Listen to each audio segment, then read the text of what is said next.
What is Orientalism? According to Edward Said, the Orient is a semi-mythical construct created by Western Europe to define itself in contrast to the East. Rather than seeking to understand Eastern cultures as they truly are, Orientalism invents a version of themselves that can be admired, romanticized, and controlled. This imagined East is often portrayed as timeless, exotic, and reflects Western desires more than reality. As I filmed across London, I began to see how this myth still shapes the way Asian and Middle Eastern cultures are presented today. According to the Oxford Political Review, Orientalism was a long deliberate history in Britain. In 1882, Prime Minister William Gladstone led the invasion of Egypt, driven by an imagined vision of the East. British elites, shaped by classical education and Renaissance ideals, viewed the Orient as irrational and ancient, everything Britain claimed not to be. This contrast allowed Britain to present itself as modern and superior. Museums and exhibitions displayed Eastern artifacts not to understand them, but to assert dominance. At the Victorian Albert Museum, I found Islamic tiles connected to descendants of Prophet Muhammad and Genghis Khan. These are once sacred and culturally important, but all that was ever mentioned were the geometric designs or that they had Arabic inscriptions on them. The museum never translated what they were saying. Were they to honor their descendants? They never tell us. In the South Asia Gallery, they featured a bronze statue of Shiva as the Lord of Dance during their dance of creation and destruction.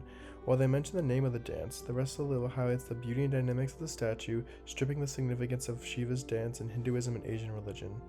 In the Chinese and Japanese galleries, I saw many types of fashion. The pieces had all different designs, from flowers to traditional Asian art and old robes. Yet on the labels, they only mentioned that they were from imperial workshops and made to be shipped to the West, thus disregarding the meaning of traditional Asian fashion. Later, while walking through antique and ceramic shops throughout London, I noticed the same thing.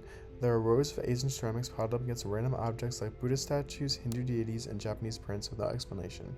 It wasn't until I researched if I could find the cultural importance of these pieces. The crane and bird designs I saw represented nobility, longevity, and spiritual transcendence, while the lotus and flower designs I saw represented spiritual purity. I then saw the Kyoto Garden in Highland Park. I saw koi ponds, old stone lanterns, and stepping stones.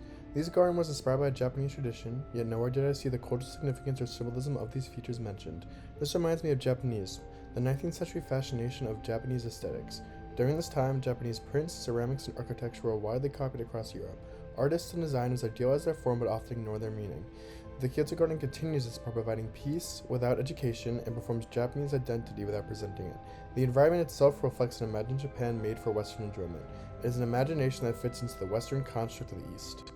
These spaces, whether it be museum displays, shop shelves, or public gardens, present a curated version of the East that highlights the identity without really giving it any meaning. Cultural objects and natural environments are reduced to patterns, vague labels, and places designed for what Britain believes Southern Asia looks like, all surface-level admiration leading to everything appearing decorative. This reinforces the idea of the West creating a semi-mythical construct as a fictional East created by the West's imagination that leads to Eastern cultures losing their voice and expressing their history.